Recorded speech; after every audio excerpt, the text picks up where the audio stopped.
Hello, everybody, and welcome back to me watching Game of Thrones Season 3. And today we are getting into episode 6. And I'm excited to let you guys know that the overviews are back. I just got back from Florida yesterday morning, and I didn't have time to have regular releases, but then also do the overviews because the overviews just take a long time to do. But now that I'm back, I get to do the overviews again, so I am excited for especially for those. It seemed like some of y'all were missing the overviews, so don't worry, I didn't stop doing them. I just I just had to choose. Did I want to just take a week away from releasing them and not doing overviews, or still doing overviews when they did get released, or did I want to keep the regular posting and just not do the overviews? And you know what? It was almost like a little mini break or little mini vacation, because like I said, the overviews honestly take a lot of effort because I kind of just talk nonstop during them, and it's kind of just like a big, I'm just kind of blabbering while I do them, but I feel like things unlock for me whenever I do them, and I'm like, wait, what if this happens? And what if this? Blah, blah, blah. So, anyways, there is so much happening in this show so far. We end the episode with Tywin telling Cersei that not only does Tyrion need to get married, but also Cersei needs to get married. And she's like, no, I want to be the queen regent. And Tywin's like, well, no, you can't be the queen regent anymore. So that's kind of insane.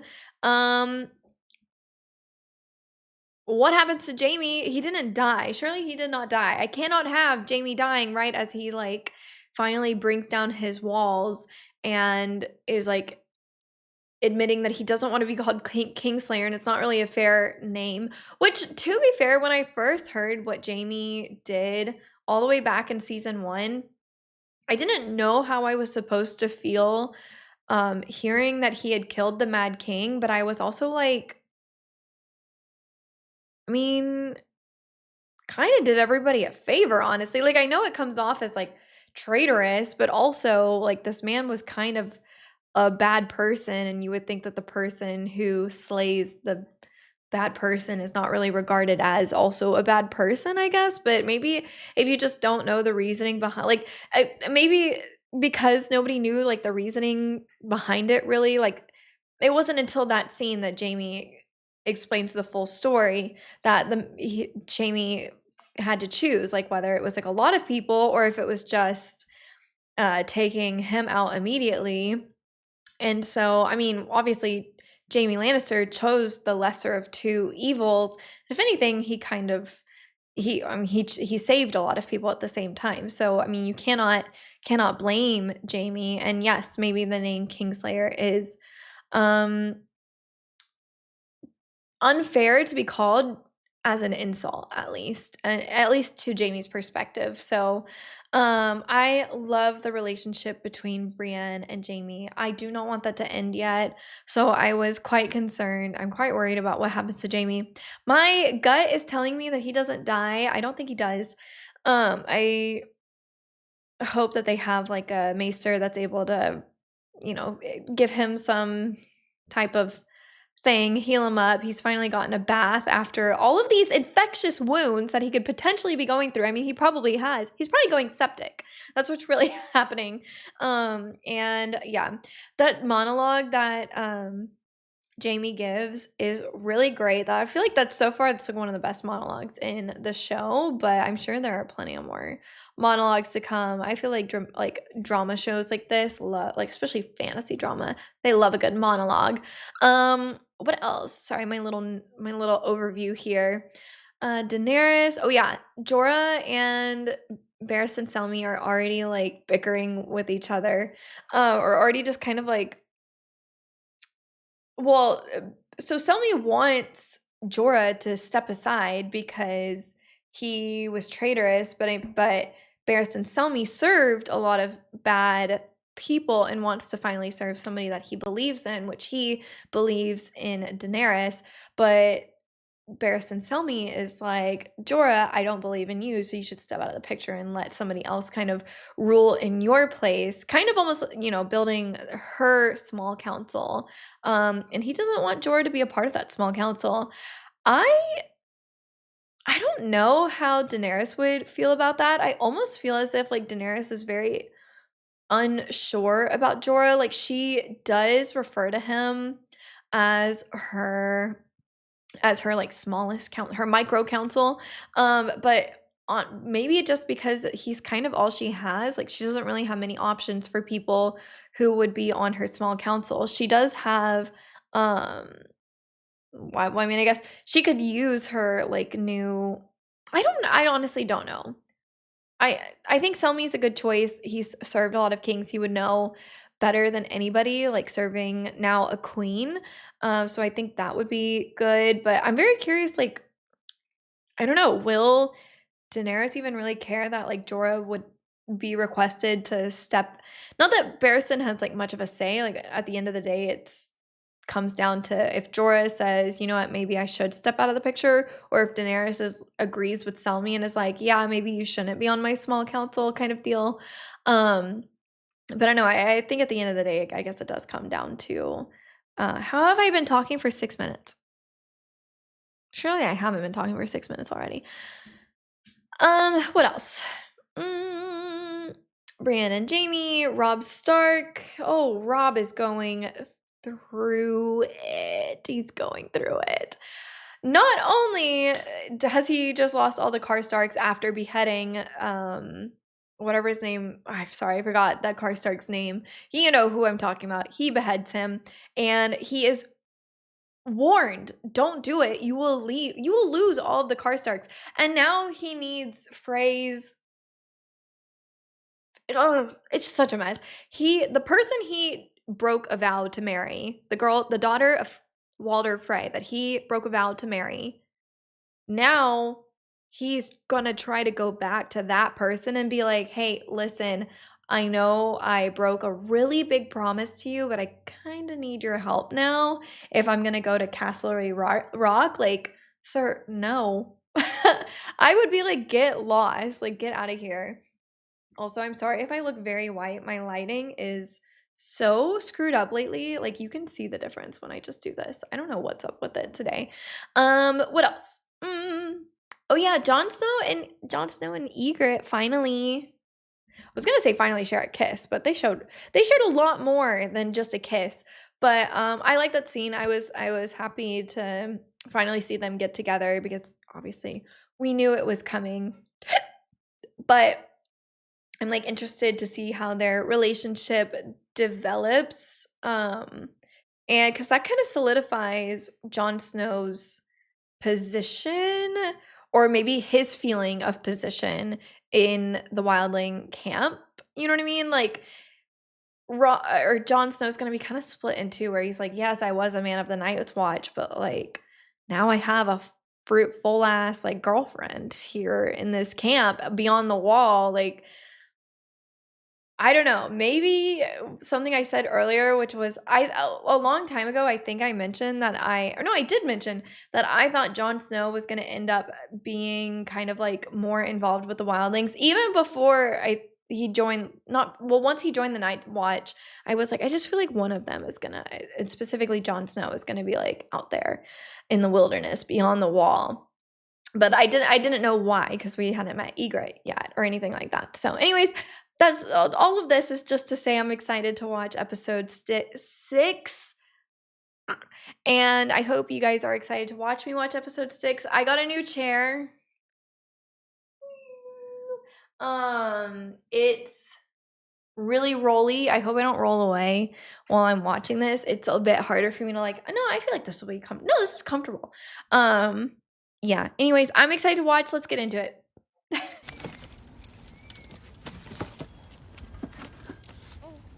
Oh, he's trying his best. You've got too much wood in there. But the more wood, the bigger the fire.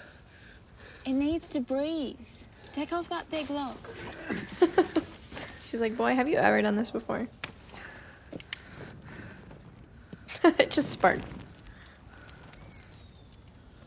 Ah, you know your fires? Please don't tell me they're going to see the Lord of Light in here.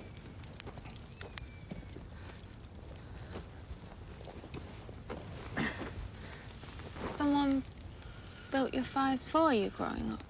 It doesn't get so cold down in the reach. And they were servants, of course. I knew you were highborn.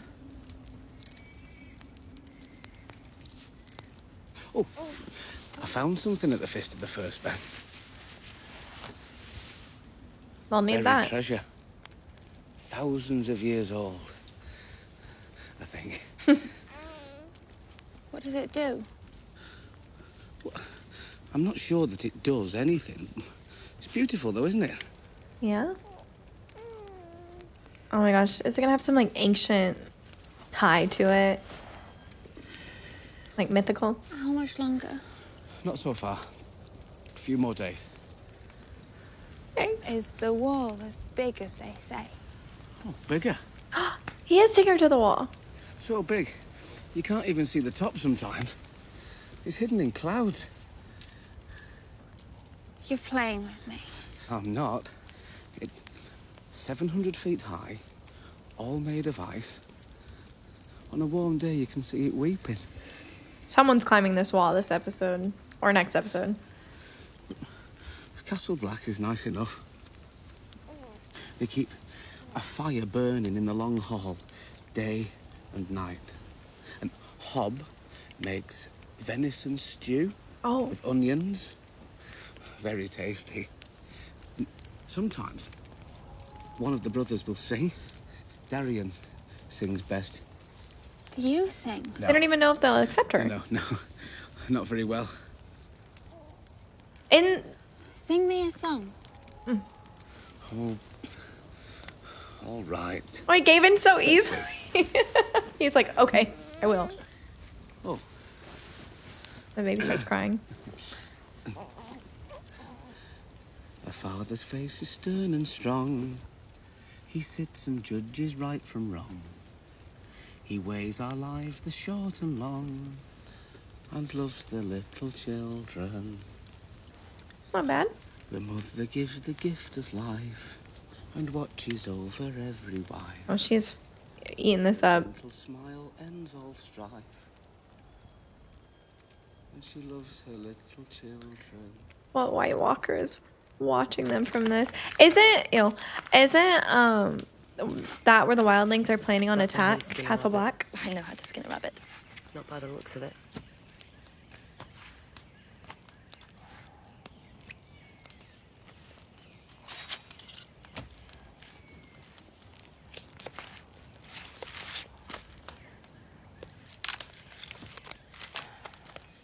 I'm just not Grow up watching north any of of the this. wall. You'll learn the proper way to handle game. I didn't see any game before I got here. If I had a bow, I could have shot a dozen rabbits. Well, I made this by myself. Guess you don't learn how to do that north of the wall. You'll learn how to use your fists, though. Oh, you're going to punch the rabbits to death. I had someone else in mind. Well, someone else is sitting right here. You're both very good at skinning rabbits. Some of us, They can beat each other up. just a little better. Well, some of us should say thank you when someone else hunts down their breakfast for them. Why don't they teach you to say thank you north of the wall? You've got a big mouth, girl. And too many teeth. Stop it! This is the first time. Fighting since you met. Just stop it. Lady Reed here's got a stick so far up her ass it's a wonder her feet touch the ground. You've been nasty to her every day. Of course she's nasty back. Me? It's my fault. First time I met her, she put a knife to my throat. First time I met you, you held a knife at me. Fair. We can't fight each other. We'll never make it to the wall. Yeah, everybody's When going to you're the close wall. make peace. They're gonna love each other eventually. I guarantee it. Your way of skinning rabbits is quicker than mine. I said so, didn't I? Osha! You're a good little hunter. Thank you. See? Not so Not so hard. hard, is it? Thank you. Don't push me. I love OSHA. So Reed isn't a warg, right? He just can see. I'm right here with you. Was he having a stroke? What's happening? Or a I'm right seizure? here with you. Oh no. What's wrong with him? The visions take their toll. Well, this is Bran's future. He's having one now.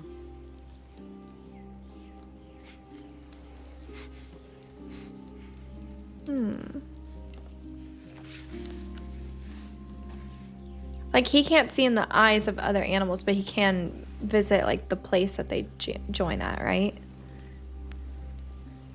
Where they see the visions. I saw Jon Snow. You saw him Oh, at Castle Black. He was on the wrong side of the wall, that he is. surrounded by enemies. Well, the enemies? Well, he's inside the enemies, for sure. Used to be you couldn't find a tree within a mile of the wall. Crows would come out every morning with axes. Your flock gets smaller every year.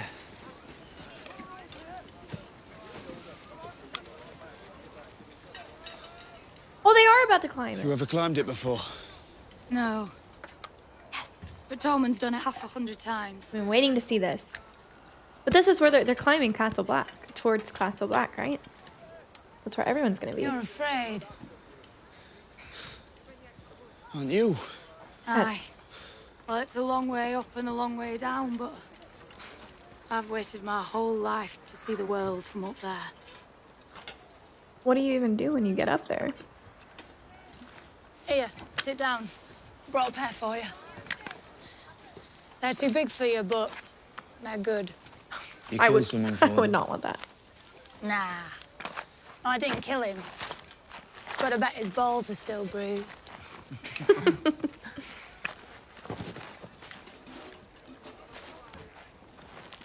It's cool He that they're wasn't made good out to of. me the way you're good to me. They're like He antlers. didn't do that thing you do with your tongue. Can we not talk about that here? We don't talk about that here. Well, I'm Jon Snow. I've killed dead men and Corin Athan, but I'm scared of naked girls. Did I seem scared the other day? You were trembling like a leaf. Only in the beginning. Only in the beginning. You're a proper lover, Jon Snow. And don't worry. Your secret's safe with me. What secret? Do you think I'm as dumb as all those girls in silk dresses you knew growing up? You're loyal. And you're brave. You didn't stop being a crow the day you walked into Mance Raider's tent. She is smart. Well, I'm your woman now, Jon Snow. His woman. Okay. You're going to be loyal to your woman. Oh.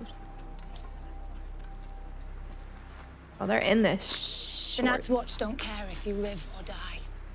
Mance Raider don't care if I live or die. We're just soldiers in their armies, and there's plenty more to carry on if we go down. They should run away together. Please. Well, it's you and me that matters to me and you. Don't ever betray me. She will kick you with those freaking ice shoes. I won't. Because I'll cut your pretty cock right off and wear it round me neck. She smiles, but I think she's serious.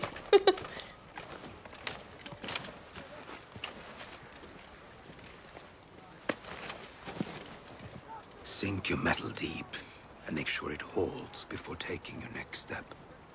As wise If you advice. fall, don't scream. You don't want that to be the last thing she remembers.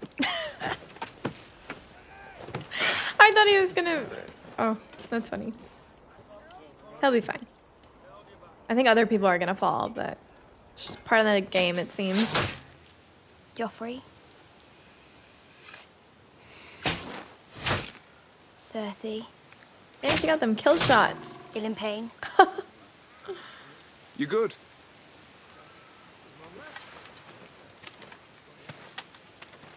You're not as good as you think you are. Face, tits, balls. I hit him right where I wanted to. Aye.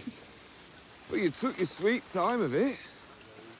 You won't be fighting straw men, little lady. Show me a position. It's kind of like the opening scene of this whole show. Keep your elbow high. You want your back doing the hard labor. You're holding. Never hold. What? Your muscles tense up when you hold. Pull the string back to the center of your chin and release. I wonder if she actually Never had to hold. But I have to aim. carry a real bow for this, Never aim. Never aim. like with weight to Your it. eye knows where it wants the arrow to go. Trust your eye.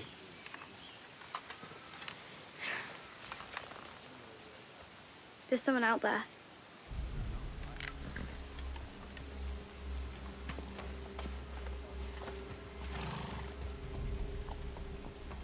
Is that the goddess? Wait. It almost looked like the goddess of light. Oh, well, that would make sense because they're they follow the light. The Lord of the Light. Oh my god, I can't speak. That's about far enough. She's like, sir, I am your queen, essentially. We come as friends. Begging your pardon, milady. We'll be the judge of that. Y'all are two crazy peas in a pot. Valadohairis. Oi. Olvidoti ruloro quel brian en desundao. Thoros gen murotixa. Ruller. Voctus eglia ot gaimolaxir teptas. Roberti dari zihi ne keptise exiot onio gemagon. Scoriomasitas. Crinconta. Awale ruda numas maisa. Cuptesi puntali johexis e gemosu. Ao hosso ziri rigibia. Senio hosso ziri rigibium. Cuptango sengo so itrasis. My friends here don't speak High Valyrian. Why are you here, my lady? Why does he speak High Valyrian? Have I missed where he's from?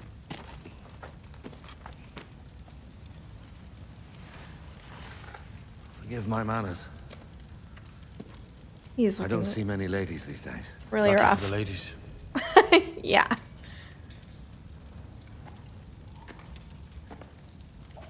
This is your martyr. At this point.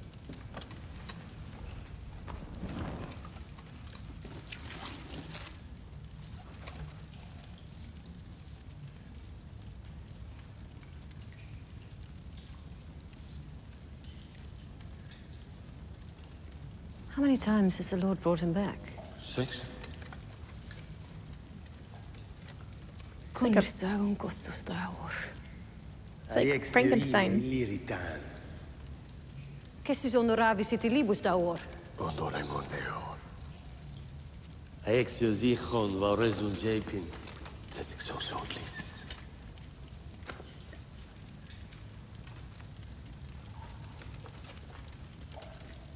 I've always been a terrible priest. Drank too much rum. Fucked all the whores in King's Landing. It's a terrible thing to say, but by the time I came to Westeros, I didn't believe in our Lord. I decided that all the gods were stories we told the children to make them behave. Oh, so it's like an So I ancient wore the story. robes, and every now and then I'd recite the prayers. I thought it was kind of newer. It's just for show. A spectacle for the locals. Until the mountain drove a lance through this one's heart.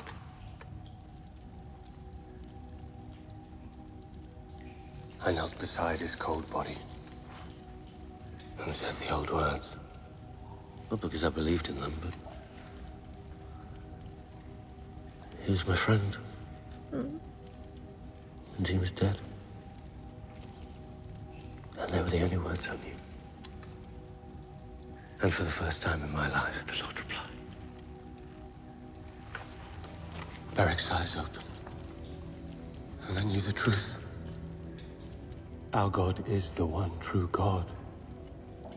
I don't know if it's good or not. Like, all men must serve him.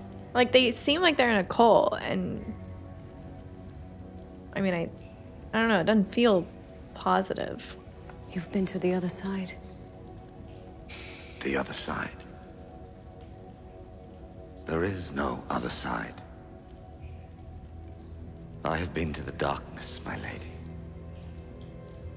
Where there is no light.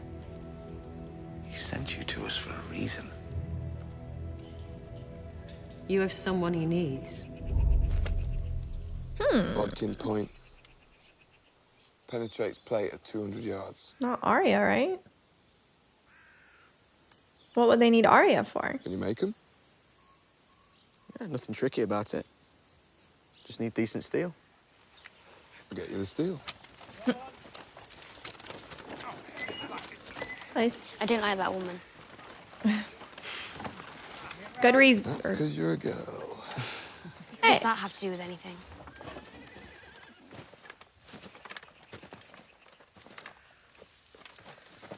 Forgive me, lad. Wait, they're taking Gendry! What are you doing? Let go I don't know of him. why I didn't think of Gendry. Tell them to stop! He wants to be one of you! He wants to join the Brotherhood! Stop them! We serve the Lord of Light. And the Lord of Light needs this boy. Did the Lord of Light tell you that, or did she?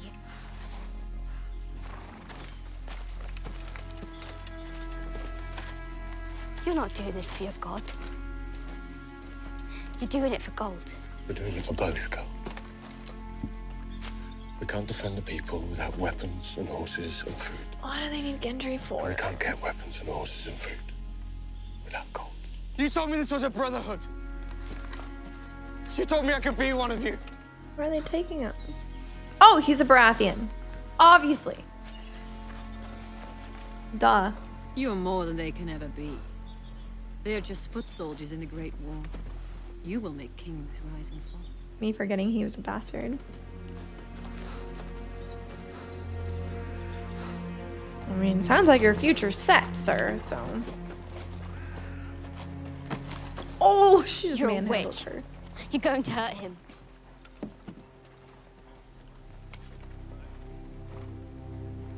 I see a darkness in you.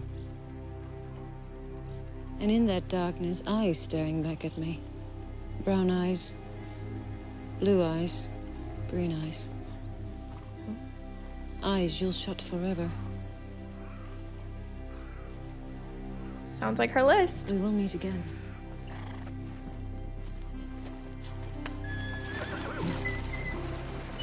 I mean, that's everybody she named with the eye colors, right? Hi, Gendry. Sure, we'll see you again. If you're gonna be with Stannis Baratheon. Your uncle.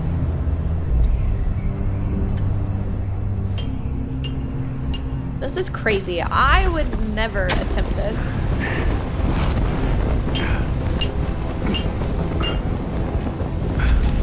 No. That's insane.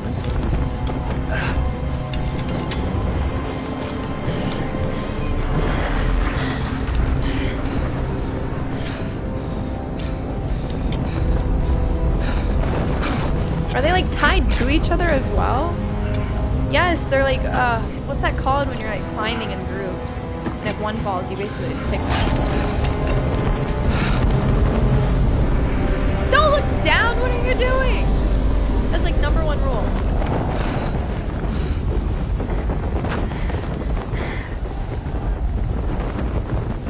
You're staring at me ass, Jon Snow!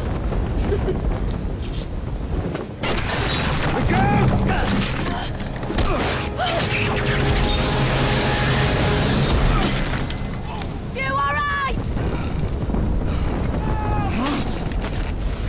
Just seeing if you can take a hit, lad! They're laughing about this.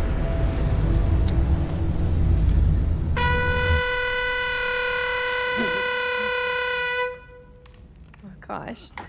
Sorry. I feel bad for Theon. You're sleeping. I never thought I would say that. What? Water. You want some water? I wish I had some for you. He looks awfully clean.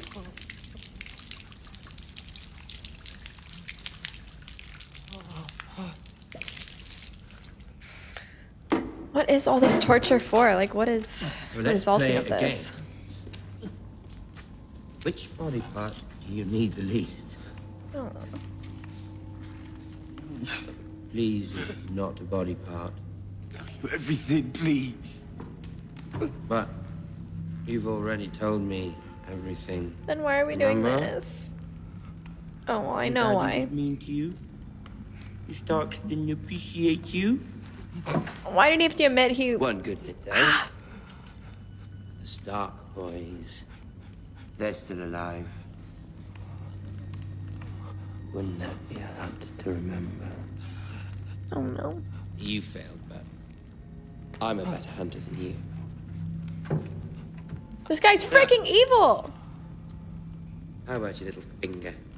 You don't use that for much, do you? Oh, no, no, no, no, no, no, no, no, no, no, no, no, no, no, no, no, no.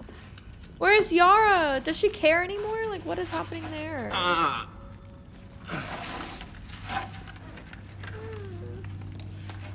You've been wondering why you're here, haven't you? Where you are, who I am, why I'm doing this to you. Why does it sound like Robert Pattinson right now? So guess. If you guess right, I'll tell you. By the old gods and the new, I swear it. You win the game if you can figure out who I am and why I'm torturing you, and I win the game if you beg me to cut off your finger. If I win, you'll let me go. I don't know, I was gonna say something, but I don't think it would be right. This has a happy ending. You haven't been paying attention. So many people have told me that. You say please again, and you wish you hadn't. He has to be like related to him in some way. You I first? don't know why. Where are we? He's like so mad he's No. loyal to another side. Too vague. Deepwood Mods. Terrible guess.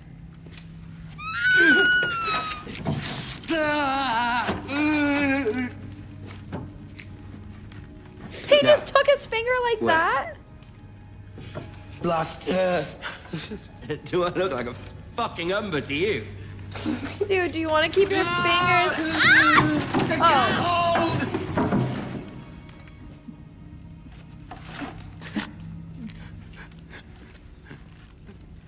Cahill. How did you know that? Did you see any banners flying when we came in? No. It was just a guess. Are they trying to figure out like what the Very Starks good, Lord Theon. would have taught Theon? And who am I? Torrent Caster. He's dead. Strangled by the Kingslayer. He's a Karstark. He was your brother. What a freaking evil Your Karstark. father was Lord Rickard Karstark. And now he's dead. Great.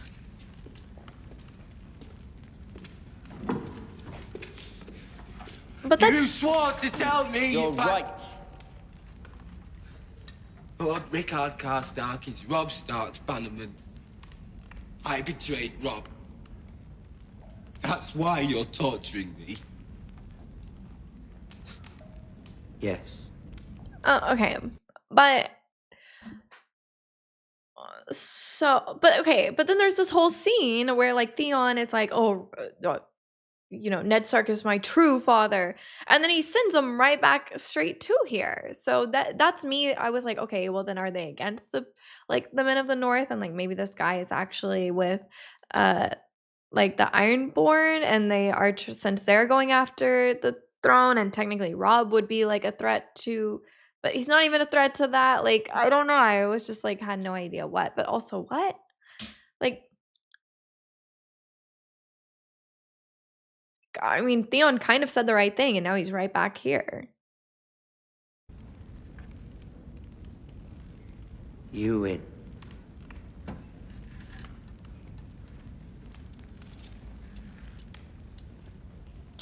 This whole scene is so interesting to me. Of course, you forgot to ask one question. I got scared. You forgot to ask if I'm a liar. Oh my gosh. I'm afraid I am. Everything I told you is a lie. This isn't happening to you for a reason. Well, one reason. I enjoy it. Please, I thought his finger was gone. The angle looked so weird. This guy I win. is psycho. Thank you for riding here so quickly. Literally psycho. I know travel isn't easy in these times. The roads are crawling with cutthroats and bandits. When the King of the North summons us, we come. Our fathers instructed us to tell you that his alliance with the North can continue, if his terms are met. Lord Frey requires a formal apology for your violation of your sacred oath to marry one of his daughters. Of course, he deserves as much. I was in the wrong. As retribution for this betrayal, he demands Harrenhal and all its attendant lands. I don't think that's We are fighting for the North. Harrenhal is not in the North. It is his once the war is over, and we have no further strategic need for it. And there's something else. We will do whatever we can to give Lord Frey what he needs. Not what. Whom? Who does he want? What? Him.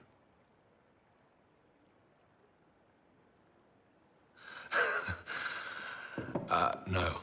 Our father requires Lord Edmure to wed one of his daughters, Roslyn. How old is she? 19. Could I see her first? You want to count her teeth? We depart for the see her twins in the first? morning. We need an answer before we leave, and a wedding not more than a fortnight thereafter, or this alliance is at an end. Just Your marry father her. does realise we're in the middle of a war. Father is old. It would put his heart at peace if he could see her wed to a good husband. And his recent experience has made him wary of long engagements. He has every right to be. Please excuse us while we... Everyone's getting married off. Cersei, Tyrion, now him.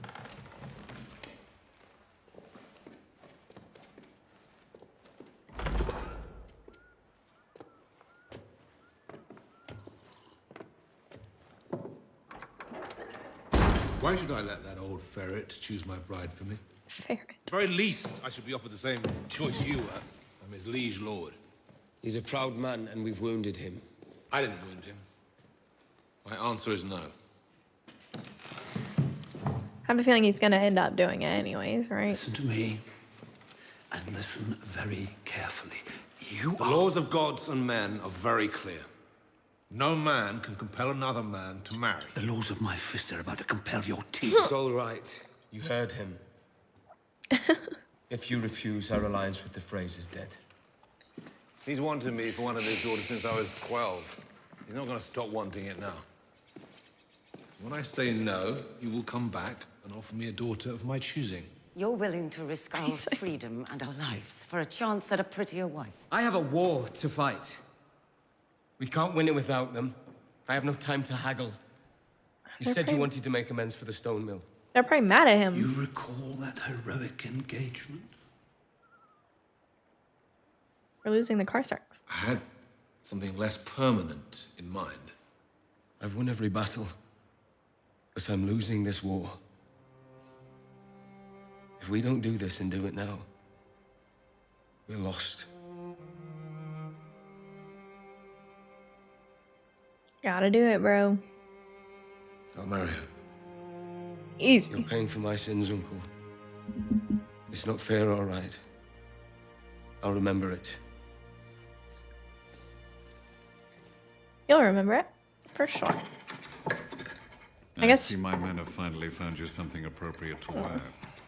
Yes, most kind of them. Brienne. You're Oh Stark no. Bannerman, Lord Bolton. I am acting on Lady Stark's orders to return Jaime Lannister to King's Landing. When King Robb left Harrenhal, his mother was his prisoner. If she wasn't his mother, he'd have hanged her for treason. Oh, poor Jaime. He's gonna have to relearn everything. I should send you back to Robb Stark. You should. But instead, you're sitting here, watching me fail at dinner. Why might that be? Wars cost money. Many people would pay a great deal for you. We both know who would pay the most. His father. I'll make you pay the most. If we found out you'd captured me and send me back up north for a summer execution. You're right. Perhaps the safest thing to do is to kill you both and burn your bodies. It would be, if you honestly believed my father would never find out about it. King Robb is keeping your father quite busy. He doesn't have time for anything else. He'll make time for you. Especially for Jaime. As soon as you're well enough to travel, I will allow you to go to King's Landing as restitution for the mistakes my soldiers made. And you will swear to tell your father the truth, that I had nothing to do with your maiming. Why, I just put together Jaime's still alive. This was such a casual scene to me. I don't partake. You do understand how suspicious that is to ordinary people. I don't drink Very either. well. People always say it's so weird. My lady, may our journey continue without further incident. Oh, she won't be going with Oh, I knew he was going to say that. I am charged with bringing Sir Jaime to... you. You are charged with abetting treason. No! I'm afraid I must insist. You're in no place to insist on anything. I would have hoped you'd learned your lesson about overplaying your position. That is how he lost his hand. But also, no, don't separate them. Impossible. Why? My grandson is the pride of High Garden, the most desirable bachelor in all 7 kingdoms. Your daughter Is rich, the most beautiful woman in all 7 kingdoms, and the mother of the king. old. Old? She's like 30 something. Old. I'm something of an expert on the subject. Her change will be upon her before long. I'll spare you the details of what will happen then. Like in 20 years. Men may have a stomach for bloodshed and slaughter, but this is another matter entirely. The years punish us as well, I promise you that. My stomach remains quite strong, however. The only thing that might turn it are details of your grandson's nocturnal activities. Do you deny them? Oh, not at all. A sword swallower through and through. And a boy with his affliction should be grateful for the opportunity to marry the most beautiful woman in the kingdoms and remove the stain from his name. Did you grow up with boy cousins, Lord Tywin? Sons of your father's bannermen, squires, stable boys? Of course. And you never... No. Not once? Not in any way? Denying it pretty Never. hard. I congratulate you upon your restraint. But it's a natural thing, two boys having a go at each other beneath the sheets. Perhaps High Garden has a high tolerance for unnatural behavior. I wouldn't say that. True, we don't tie ourselves in knots over a discreet bit of buggery, but... brothers and sisters. Clock it, Where I girl. come from, that stain would be very difficult to wash out. I will not breathe further life into a malicious lie by discussing it. Lie or not, you must admit many people find it quite convincing. Convincing enough to put swords in their hands and send them off to kill Lannisters and Tyrells, thanks to our new affiliation. I don't care what people believe, and neither do you. As an authority on myself, I must disagree. Now, if the rumors about my children were true, then Joffrey is no king at all. No, he's And not. House Tyrell is throwing its prize flower into the dirt. And if Cersei is too old to give Laura's children, we're throwing another prize flower into the dirt. It is a chance we simply cannot take. Just running in circles at The this point. uncertainty makes you uncomfortable. All right. I'll remove it for you. If you refuse to marry Loras to Cersei, I will name him to the King's Guard. I'm sure you're familiar with the King's Guard's vows. Yeah, Loras isn't gonna like that. Marry. He will never have children. The Tyrell name will fade. And High Garden will go to the children of Joffrey and Marjorie. You would have your grandson protected by someone who disgusts you. I would have my grandson protected by a skilled warrior who takes his vows seriously. So, shall I draw up the order? Serious business here. To this match.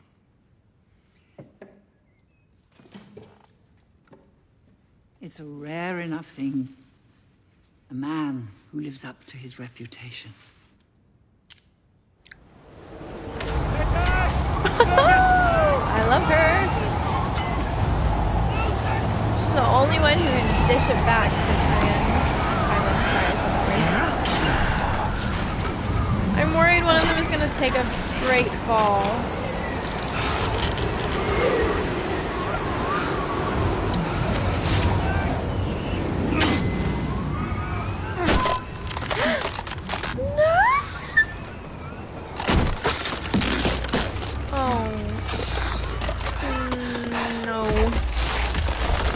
Oh, snow.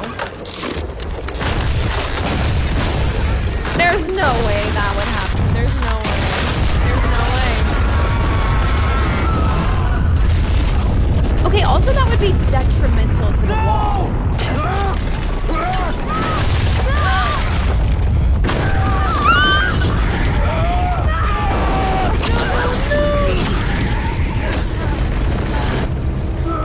No, you gotta pick it. You gotta pick it back on there. That snow rope's gonna snap. Oh my god. Put your other ice pick in there. No. No. Why would you just hang there? This mother freaker. Oh, there's something to grab on. Of course.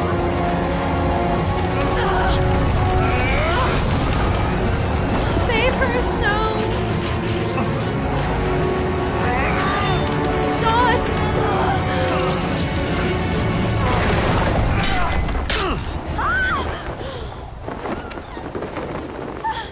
She knew not to scream. That's so...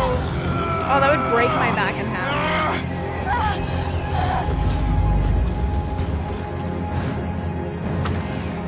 Everybody, flip them off. Take my hand!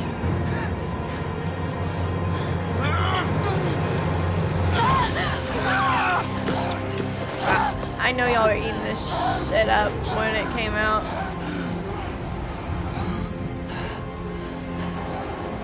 I'm gonna have to blur out my fingers. I'm doing that so much.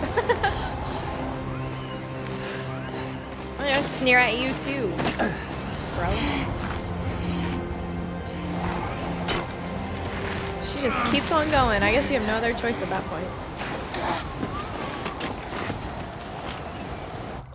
That's a wonderful pin.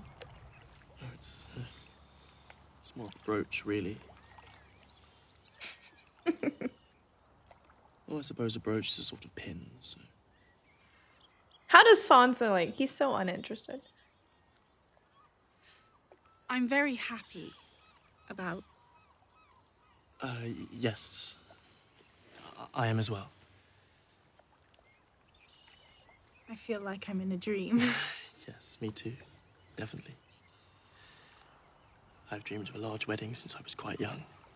The guests, the food, the tournaments. He would love the tournaments. And the bride, of course. The most beautiful bride in the world. In a beautiful gown of gold and green brocade with fringed sleeves. Have you ever been to Highgarden, my lady? No, I'd never left Winterfell before I came to King's Landing. But it sounds wonderful. I want to see can't wait Highgarden see so it. bad. I bet it's gorgeous. To leave this place. It's terrible, isn't it? The most terrible place there is. At least they can agree on that.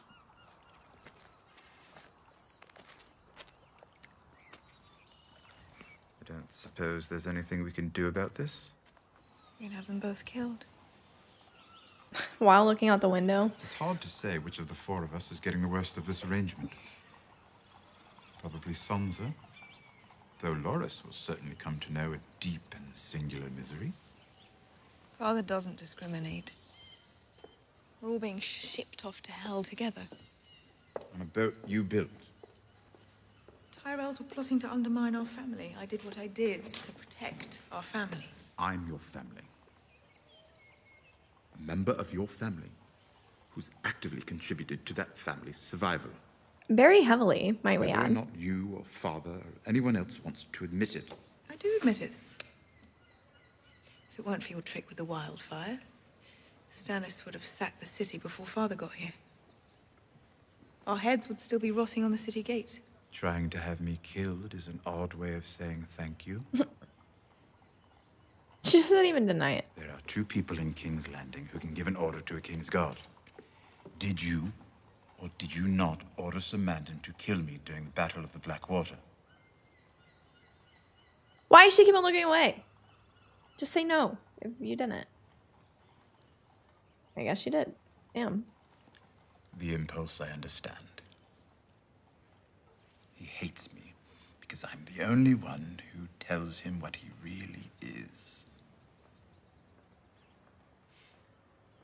So, fair enough. He wants me dead. But his stupidity?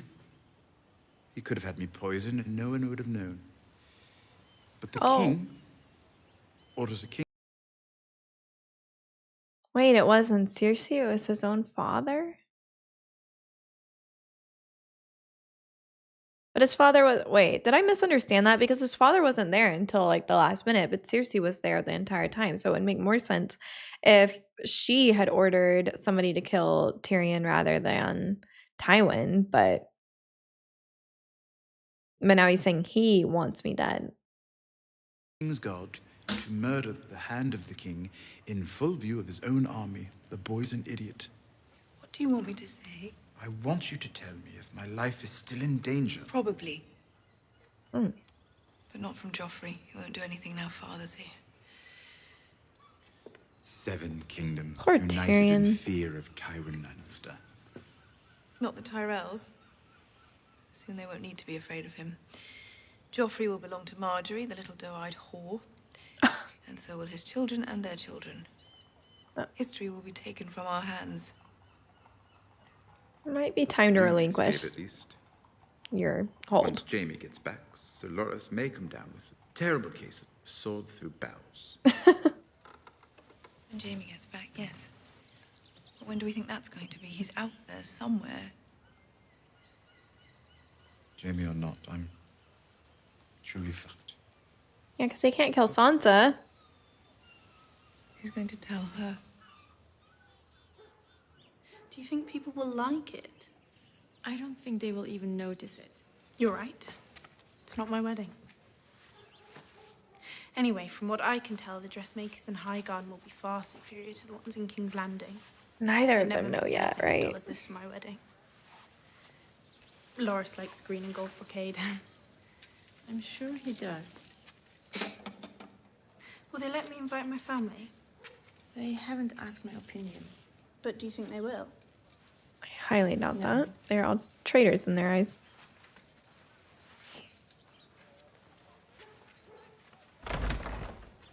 Lady Sansa, Lord Tyrion to see you. Should I?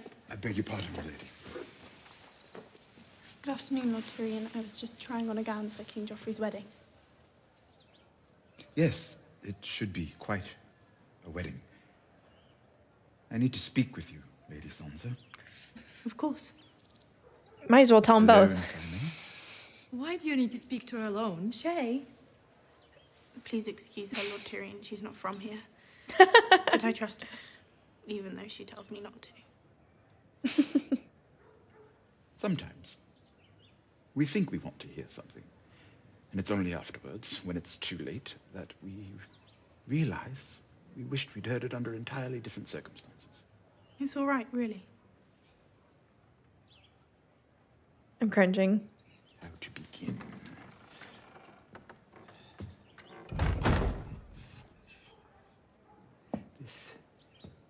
This is awkward. A little. Oh no. 1,000 blades. Shay's gonna freak. Taken from the hands of Aegon's fallen enemies, forged in the fiery breath of Balerion the Dread. There aren't 1,000 blades. There aren't even 200. I've counted. Huh, I'm sure you have. Ugly old thing. Yet it has a certain appeal. Why do they constantly take the life swords for away? Aaron of Chairs. Shame you had to settle for your second choice. Early days, my friend. It is flattering, really. You feeling such dread at the prospect of me getting what I want. Thwarting you has never been my primary ambition, I promise you. They're really at each other's Although throats who now. doesn't like to see their friends fail now and then? You're so right. For instance, when I thwarted your plan to give Sansa Stark to the Tyrells, if, I'm going to be honest, I did feel an unmistakable sense of enjoyment there. But your confidant, the one who fed you information about my plans, the one you swore to protect, you didn't bring her any enjoyment. And she didn't bring me any enjoyment.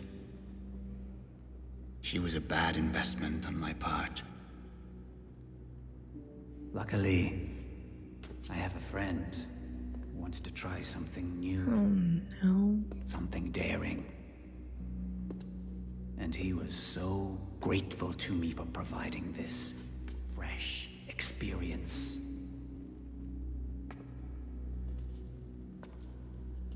I did what I did for the good of the realm. The realm? Do you know what the realm is?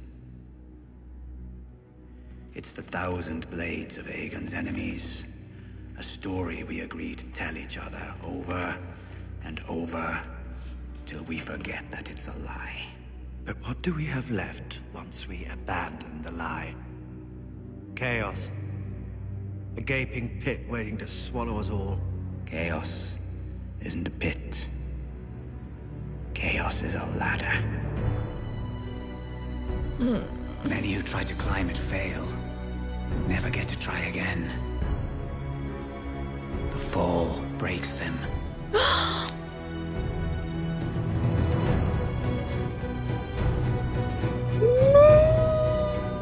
Oh, my poor thing. Some are given a I chance loved to climb, her. but they refuse. They cling to the realm, or the gods, or love. Illusions. Only the ladder is real. The climb is all there is.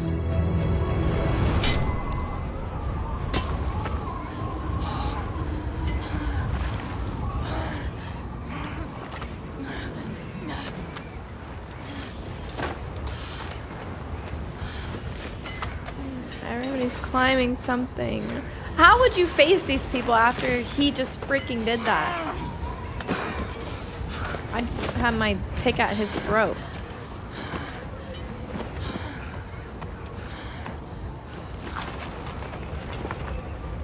Punch him in the face. Throw him off the wall. Shove him. He deserves it. If I was Jon Snow, I would be.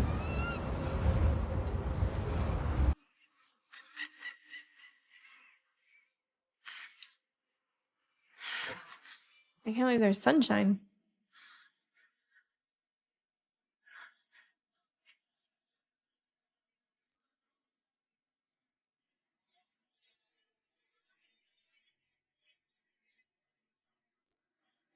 That's crazy.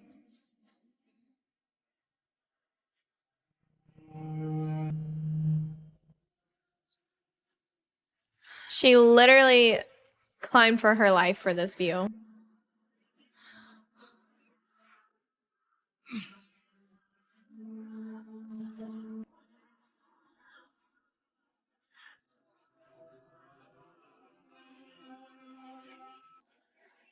Did only like 5 people in total make it up this wall?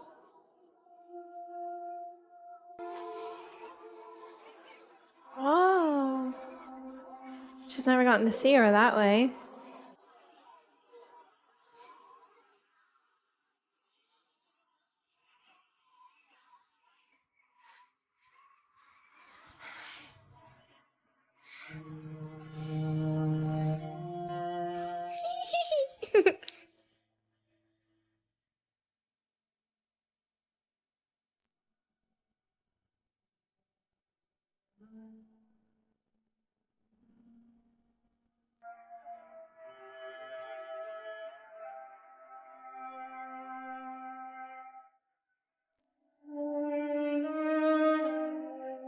Knowing that they were crushing on each other during this makes this so much better.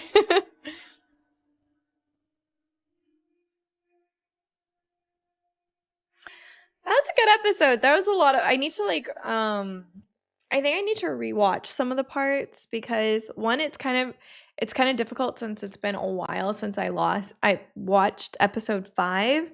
And then also I don't know, I just feel like there was maybe like 2 or 3 scenes where I was like um a little lost. So I think I need to go back and watch a few of the parts. Um but yeah, overall, good episode. It was like less crazy than I thought it was. I'm really sad about Roz, but sorry, I'm just like looking back at each scene. Well, I am definitely excited to see episode 7. So, only 3 episodes after that.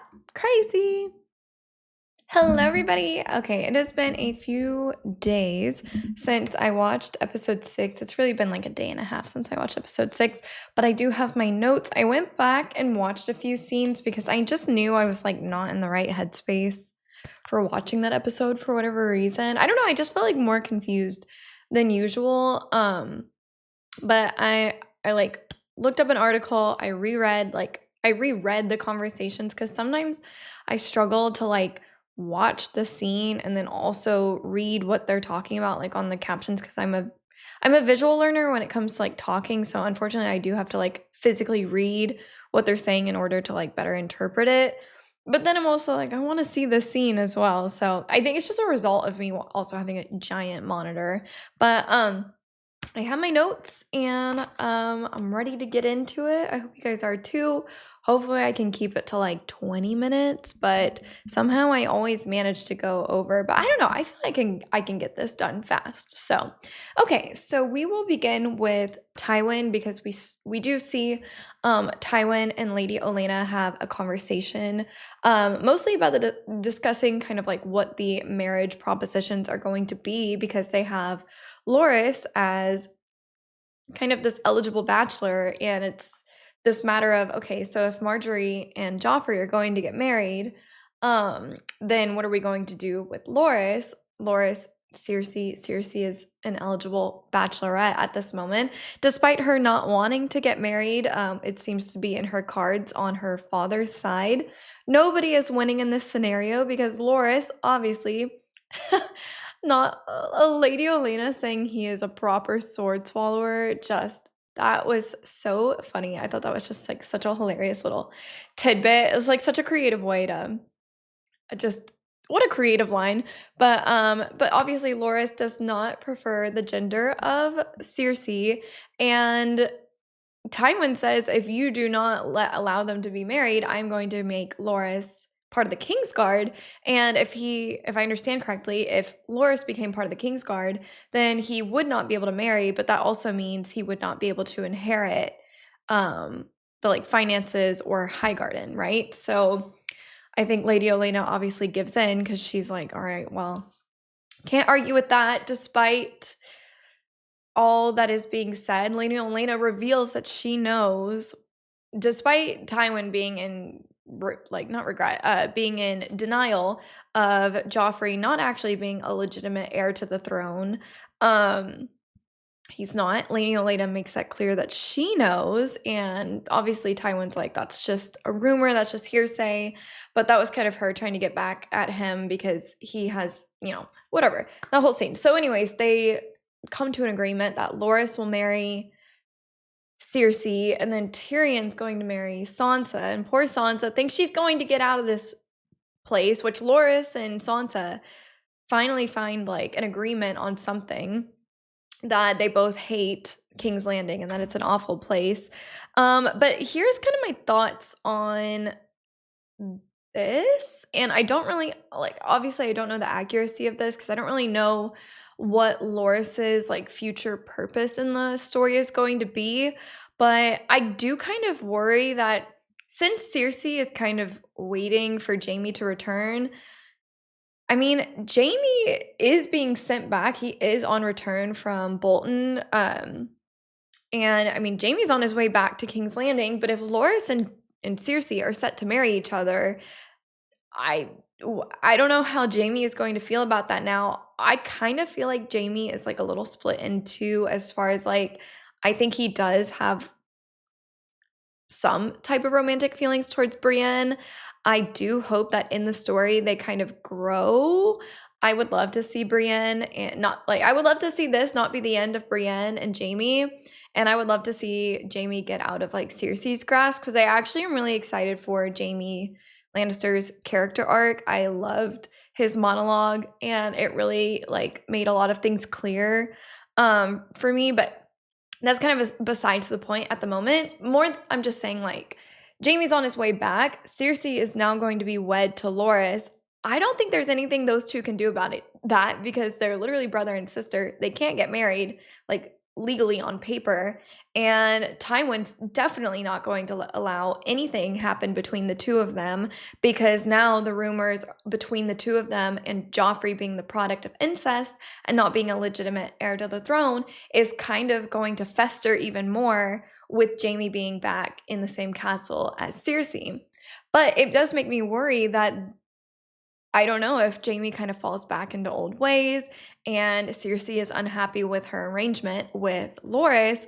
They could very well kill Loras if they wanted to, and I wouldn't put that past Cersei, at least. Loras could magically die, fall out of a window, get poisoned, who knows? If Loras dies at random, I do think the Tyrells are smart enough to point fingers at Cersei, and they could either blame Cersei and say, you killed our son, like you, and have the power and the position to kick Cersei fully out of the castle and her no longer be a part of like this court anymore, or it would cause the Tyrells to only sink their claws like deeper into kind of like what they already have at hand. Like obviously Cersei thinks that the Tyrells are trying to like take over everything. I'm not completely upset about it because I love Lady Olenna. I think she has her head on extremely straight. They're probably my, like, as far as families go, they're kind of my favorite family that's been like newly introduced. I just love Lady Olenna. I like how blunt she is, but she's also very fair. And I appreciate that about her. I would hope that Marjorie is the same way. So I personally don't have an issue with the Tyrells kind of taking over. I don't know if Joffrey's a lost cause or if they can help steer Joffrey into a better direction. But anyways, the Tyrells could sink their claws kind of deeper into what they already have and kind of take even more control or feel even more compelled to like drive the Lannisters out even more. And so that's kind of my thinking. That I mean, there's so many things that could happen at this moment with Jaime being on his way, Loras marrying Cersei, Tyrells currently are kind of like getting more and more involved in the core of the court, especially like planning for Joffrey and Marjorie's wedding. And so yeah, that's that. I didn't intend on talking about that for so long, but and then also Tyrion is obviously set to marry Sansa, and poor Shay. I just keep on thinking back to Shay's like speech to Tyrion, and she's just begging him to go to Pentos and like let them live their life out there, and she's trying to make him see that this family does not care about him, and she just was so right. And now Tyrion is just gonna have to marry Sansa, and Shay's just gonna either have to continue to be Sansa's handmaid and just sit there and realize and watch that she can never marry her love, or be like free with him or be alone with him because of his refusal to leave, and because now they feel this like job to like protect Sansa, because obviously Sansa does at this point need protection. She's all alone here in King's Landing. She thinks she's going to get to go to Highgarden because she thinks she's going to marry Loras, and that's ripped right out from under her. And now Sansa is no longer getting to go to Highgarden. We see the scene where she just watches the ship sail away, and she's just crying because she realizes she'll never be able to escape King's Landing. So it does make me kind of wonder, going back to Shay, will Shay stay or go? If Shay stays, I really get worried that Cersei is going to find out that Shay is Tyrion's lover.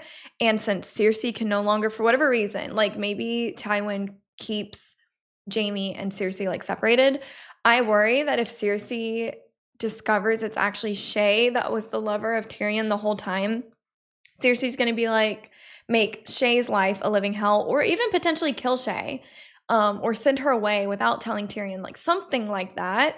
And because if Cersei cannot have Jaime, then Cersei will make sure Tyrion cannot have Shay, because she's like, fine, we're both going to be miserable. So part of me really kind of hopes that Shay is like, it tells Tyrion, like, I can't be here anymore. I need to go to Pentos or wherever I need to go. And I feel like if things like swell up to that and Tyrion can see that things could be dangerous for Shay when these types of things potentially fester, obviously these are just like my personal theories. So like whether it's a true result or not, I do not know. But if this were to be the case, I would hope Tyrion would be, I would hope that his love for Shay would be grand enough to where he agrees, where he's like, yes, you do need to get out of here. There is nothing, I cannot keep you safe if you're here, and like your safety over having you like in my sights is my priority. So I do worry about that. Did I miss anything on this section? No. How did I spend 10 minutes talking about just one part of this episode? Oh my gosh. Okay, let's move on to Melisandre. Arya is practicing archery, and she sees Melisandre with Stannis Baratheon's like people or men, and Melisandre overall is going to the Brotherhood Without Banners to collect Gendry Baratheon. Why in the world was I thinking that she was going to get Arya? I don't know. I think I was just having, like I said, I just don't feel like I was in the right headspace to be watching that episode that day. I did just get back home from Florida, and I just kind of was like out of my Game of Thrones like rut, or not rut, but like my role, you know what I mean? And so I was just like, Melisandre coming to get Arya, why is she doing that? And I did not even, honestly, sometimes I forget that Gendry is a Baratheon, because a long time ago in an overview, I said that I could see Stannis Baratheon wanting Gendry Baratheon, because Stannis Baratheon obviously knows of Gendry Baratheon's existence. And if Stannis Baratheon, for any reason, was going for the throne, well, he is going for the throne. When he goes for the throne again, he's going to want a proper heir. And what other proper heir is there other than Gendry? But Gendry doesn't know that he is a Baratheon. So I don't really know how Gendry is going to take that, because obviously Gendry is poking fun at Arya in an earlier episode for being a lady, or being like of nobility, and little does Gendry know that he is literally the son of the king, in which Arya's father was the hand of the king. So, full circle moment for the two of them. But yeah, I did just say this. But now poor little Arya is all alone. Also, Melisandre seemed a little upset that I cannot remember that guy's name right now, but the guy that brought back his friend 6 times, she seemed upset that he was given, she says like, you're not supposed to have this much power, and he says, I don't have power. The Lord of the Light answers upon my request, kind of thing, whatever he says. And I felt a twinge of jealousy when he said that. So she's like, why don't I have that power? Why do you get that power? So I'm curious if there is something that Melisandre and him are meant to do together, because if she's able to, imagine if Melisandre was able to get impregnated by that guy. She was already able to make a baby, a shadow demon baby with Stannis Baratheon. Now imagine the two of them, what they could create if they were together. Even though she was jealous, and she's probably wondering like, why is the Lord of Light not giving me the same abilities or the same powers? maybe there's a moment in the show where Melisandre, like, I don't know, starts some like coup with that guy. I don't know. So yes, I do wonder what Stannis Baratheon really has in plan or in mind for Gendry, or what Melisandre really has. We know who's calling the shots here. It's not necessarily Stannis Baratheon. Also, just side note, because I didn't get to do an overview for the last episode, episode 5, but why was Stannis Baratheon's wife so okay? I think I said this in this intro. It's been a few days, but why was Stannis Baratheon's wife so okay with him sleeping with Melisandre? Anyways, that was crazy. So yeah. Okay, so Gendry, son of a king, how will he take that? I already talked about that. Gendry could potentially want no involvement in this, but also Gendry could just feel no other choice than to like stand behind Stannis and kind of help Stannis go for the Iron Throne. And I don't know if this is like stupid of me or not, so forgive me if this does come off as dumb, but I don't see why. I've said this before, because when I was earlier theorizing on what could potentially result of like Robb and Stannis Baratheon, because those two are fractured, but Stannis Baratheon was implored, or like not implored, but kind of given the okay or by Ned Stark, and was like, okay, if anybody were to take the throne, it shouldn't be Joffrey, it should be Stannis Baratheon or Renly Baratheon, you know, like one of the official actual heirs that would be like legitimate to the Iron Throne. And then that's also Robb Stark's dad, and so they kind of would be on like the same mission, because Robb Stark is not going for the Iron Throne. You know what I mean? Like, Robb has no intentions of sitting on the Iron Throne. Stannis Baratheon does. Stannis Baratheon has men. Robb Stark needs men. So I'm like, I don't really see why Robb Stark and Stannis Baratheon couldn't work together. Obviously, I'm very cautious with the whole like Lord of the Light thing, because I mean, to me, they just kind of seem like cult crazed.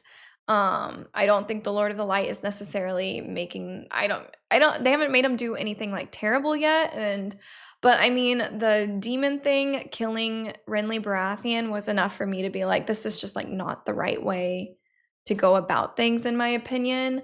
And that just automatically made me distrust the Lord of the Light. And maybe I'm not giving the Lord of the Light a fair shot, but I mean, in real life, I feel like I'm the exact same way towards like people who are in cults and stuff like that. So I can't just like turn it off for a show either, for people who seem to be like in a cult, or like kind of like because they all just seem like brainwashed.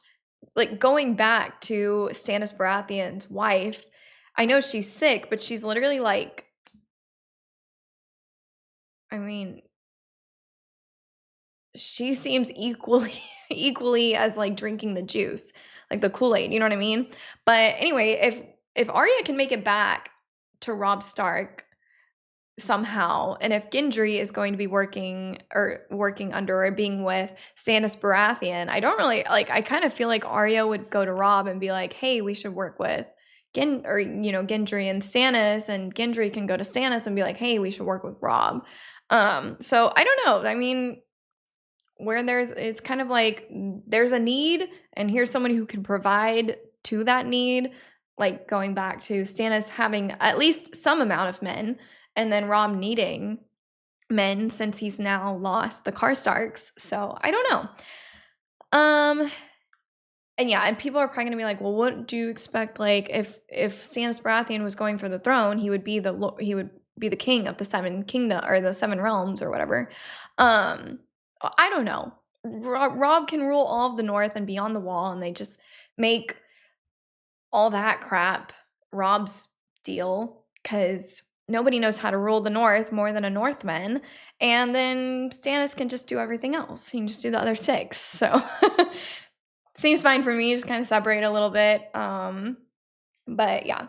So moving on to Jon and Ygritte, we see them climb the wall. I knew that crap was going to be so difficult.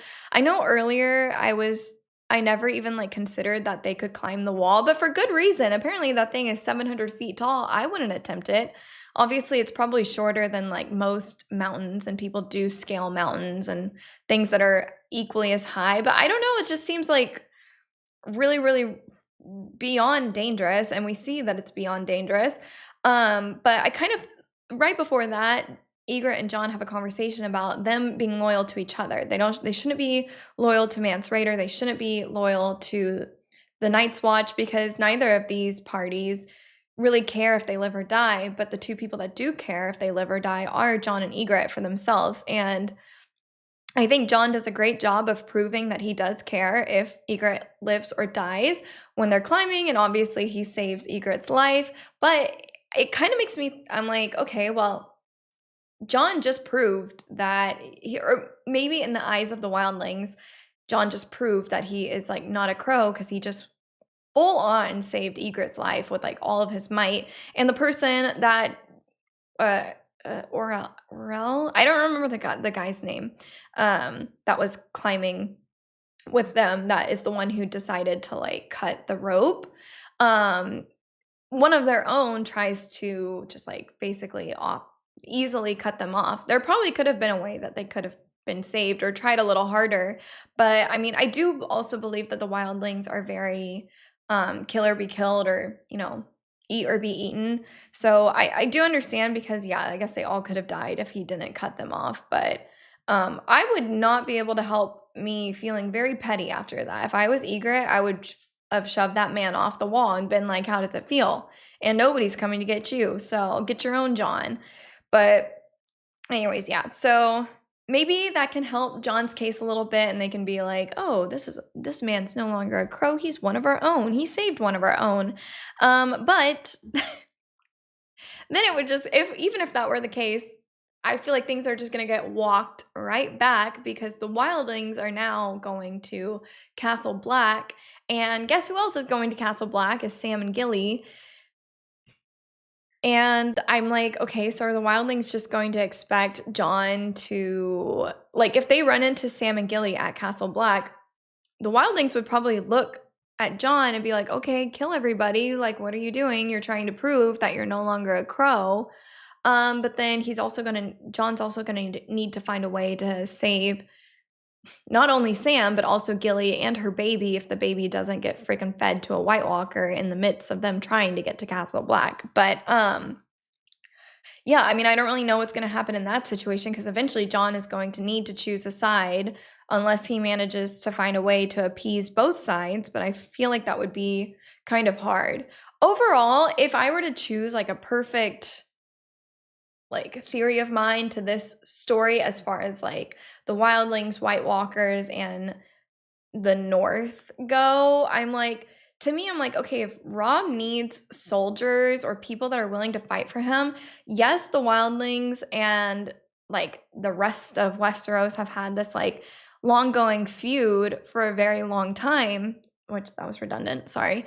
But you know what I mean? Like, I do kind of wish, because winter is coming and the White Walkers are increasingly an issue, I do at some point, I'm like, the wildlings surely need protection from the White Walkers as well, and Rob needs an army. I'm just kind of like, I just don't also see why they can't work together. Like, I think it would be hard to wrangle in all of the wildlings, but kind of same things. It's like, look, it's a kill or be killed situation. We either all work together and survive this winter, and after this winter ends, we can all go back to like being enemies again, or we are enemies during a really dark period of our time with White Walkers along with it. Like, White Walkers have not been seen in thousands of years. This is our first winter with White Walkers being involved. Like, that's not very good odds, right? So, and like I said, I don't think the wildlings are like automatically immune from White Walkers. So yeah, I don't know what's gonna be done there. I do think John will refuse to attack Sam, at least, and maybe try to convince Sam to come back with him to the wildling encampment. And then have to like attack the rest of the men of the Night's Watch. I don't know. But also, on like another side, just going back to, or like speaking on Sam, Gilly, and her baby. I don't really like, I know Sam, the only safest place that Sam can think of is Castle Black, but also I cannot really see Castle Black or like any of the men of the Night's Watch actually like taking in Gilly and her baby. I mean, they've had this entire conversation about how love makes you weak and that this job is so hard that you cannot love because it makes you weaker. It makes you, you know, have someone back in the back of your mind that makes you worse at your job. And I don't know. I did mention in an earlier overview, I think like a season, like a full season ago, that maybe it could be helpful if they were able to like introduce families at, like, I don't know, just have like a full, do things a little differently, have women mixed in to like the Night Watch. Like maybe it's not the men of the Night Watch anymore, but it could just be the people of the Night's Watch. And I don't know, like, will they have to become blended at some point and kind of open their gates to kind of everybody, because they're already struggling for people. I mean, they say that they have like less than 1,000 men manning the entire wall. That's not enough to like protect against whatever lies beyond the wall. They're going to need more people. So I don't know. I don't really know where I was going with that, other than just talking about that, I guess. But yeah, oh yeah. So I can't really see the men of the Night's Watch being like, yeah, sure, Sam, we'll take in a baby and Gilly and let that be our new normal. Like, I can't really see that. So it does make me feel like John would be like, okay, just bring her back to the wildling encampment. We'll make sure she's taken care of.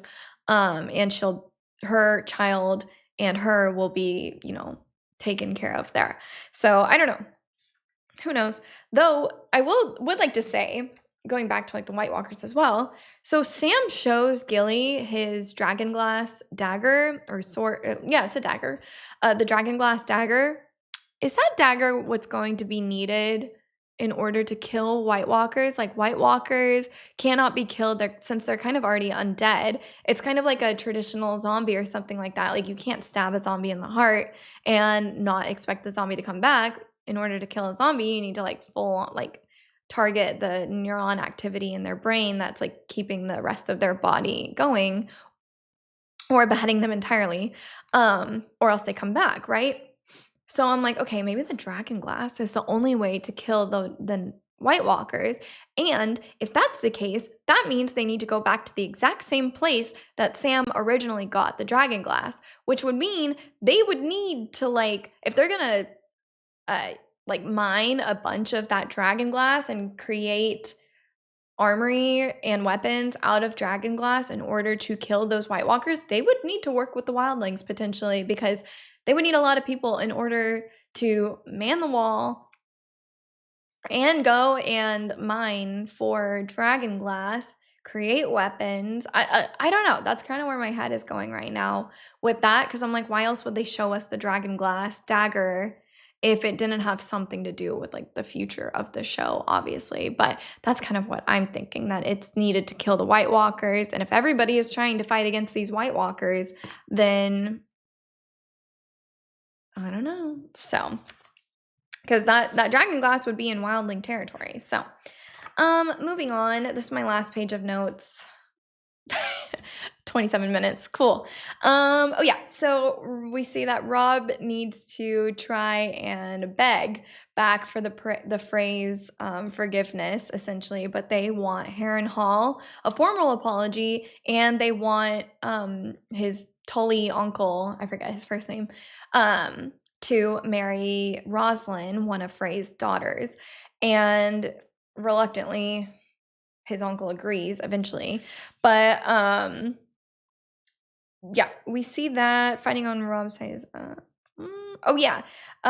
We see that Bolton, he's having like lunch or dinner with Brienne and Jamie, and Bolton sends Jamie back to King's Landing, but under conditions that Jamie goes to Tywin and says that Bolton had nothing to do with the maiming of Jaime, but Bolton plans on keeping Brienne because Brienne is now treasonous to Robb Stark's mission because she was delivering Jaime Lannister in the first place.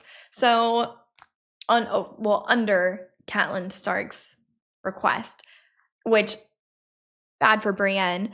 There's no way Catelyn Stark can necessarily save Brienne in this case because, unfortunately, Catelyn Stark is also technically treasonous. So that doesn't really help Brienne at all. I'm kind of rapid firing these. I'm sorry.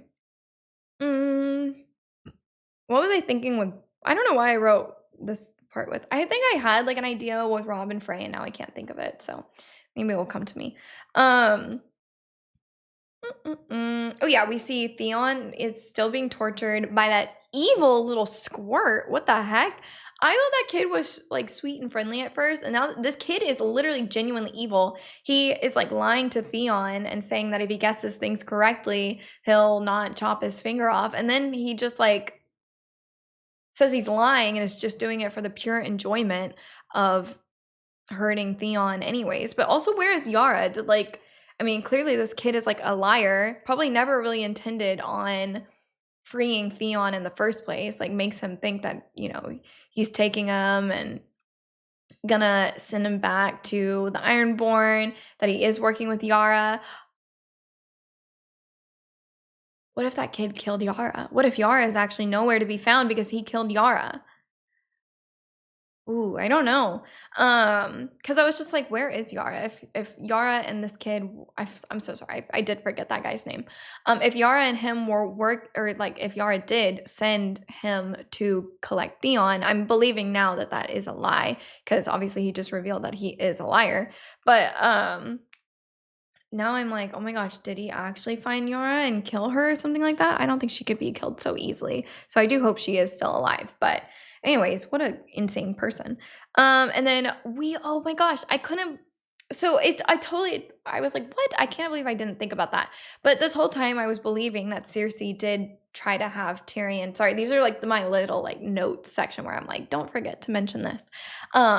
Where we are led to believe that Cersei is the one that got the Kingsguard during the battle on King's Landing, that Cersei is the one who tried to get Tyrion killed. But in reality, it was Joffrey the entire time, which is like, duh. Joffrey is the one who's in charge of the Kingsguard, because Cersei the entire time is like being pushed out of any type of control. But also it was total payback for Tyrion standing up against Joffrey, and then also makes sense why when Joffrey wakes up, he's basically demoted of literally everything.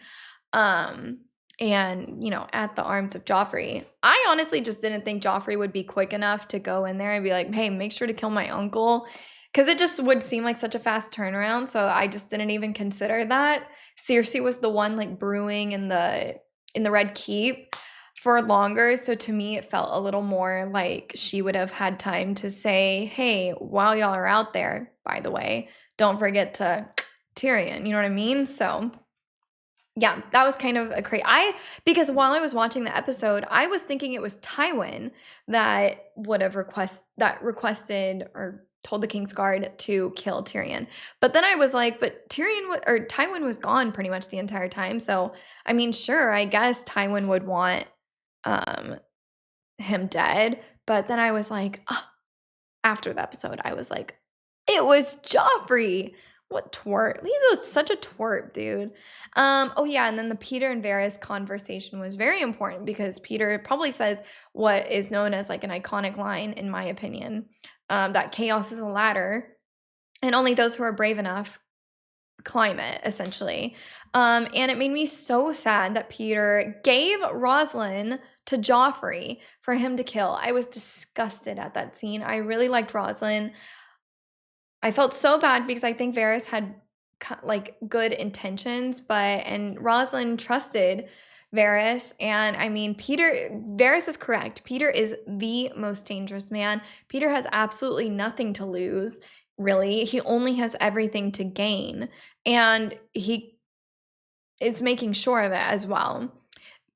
And then as far as my notes go, last but not least, I probably did not cover everything that I really wanted to, but just last but not least, we see that Jojen Reed has a seizure in result of being able to, because Jojen Reed, as far as I understand, is not a warg in a traditional sense where he can, like, the same way that the wildlings have a warg from Orel or whatever that guy's name was that cut the rope between Jon and Ygritte. He is a warg, but a warg can see through the eyes of animals and, like, check out, like, a physical scope that's happening in that moment.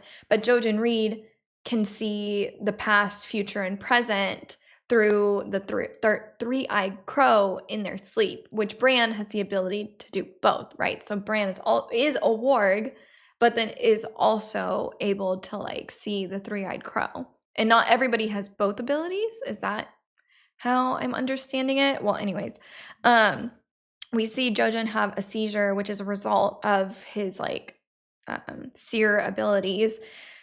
And he tells Bran that he sees Jon Snow on the other, beyond the wall, surrounded by enemies. So now Bran is probably worried about Jon Snow and, like, worried that his brother's going to die because he is surrounded by enemies, yet Bran does not know the truth. So I'm like, why would they tell Bran, or why would they mention that? What's going to happen with that? Because I'm like, okay, well, what is Bran going to do about that other than maybe training up to use his, like, warg abilities to see that Jon is actually working with the wildlings, and then Bran is like, oh my gosh, my brother is a traitor or a treason and he's working with the enemy, and doesn't really get an opportunity. And then Jon doesn't have an opportunity to explain, like, hey, Bran, I didn't have a choice. I've been basically kidnapped by the wildlings, but I'm making the best of my situation. And then Bran goes back to Robb and says, Jon's working with the enemy, and, like, we have to, I don't know. It could go both ways. They could be like, oh, we're working with the wildlings now. Or they could be like, we have to kill everybody. So maybe not kill everybody, but they could be disappointed that Jon Snow is working with the wildlings. But anyways, 35 minutes. Oh gosh. Oh my gosh. I'm so bad at keeping these short. Anyways, I hope you guys enjoyed my overview and my theories on what I think could be coming in the next episodes. We only have a few episodes left until we begin season 4, which is crazy. Then we'll officially be halfway into Game of Thrones. I hope you guys are still enjoying. And if you guys don't know, I have a Patreon. If you guys ever want to get, like, early uploads to stuff, you can always ask me questions on there as well. Like, how am I enjoying the episode? You know, I don't know. People don't really ask me questions on there, but if you ever wanted to, you absolutely could. Then also, if you didn't know, I do stream on Twitch. If you made it this far, then you can get more of me and my ramblings on Twitch. Twitch is my main thing. I've been streaming on Twitch for 13 years now. Can you believe that? It's pretty crazy. But I'll see you guys in episode 7, season 3 of Game of Thrones. And until the next 40-minute overview. I'm just kidding. I'm trying not to do them for 40 minutes anyways. Bye, everybody. Have a good one.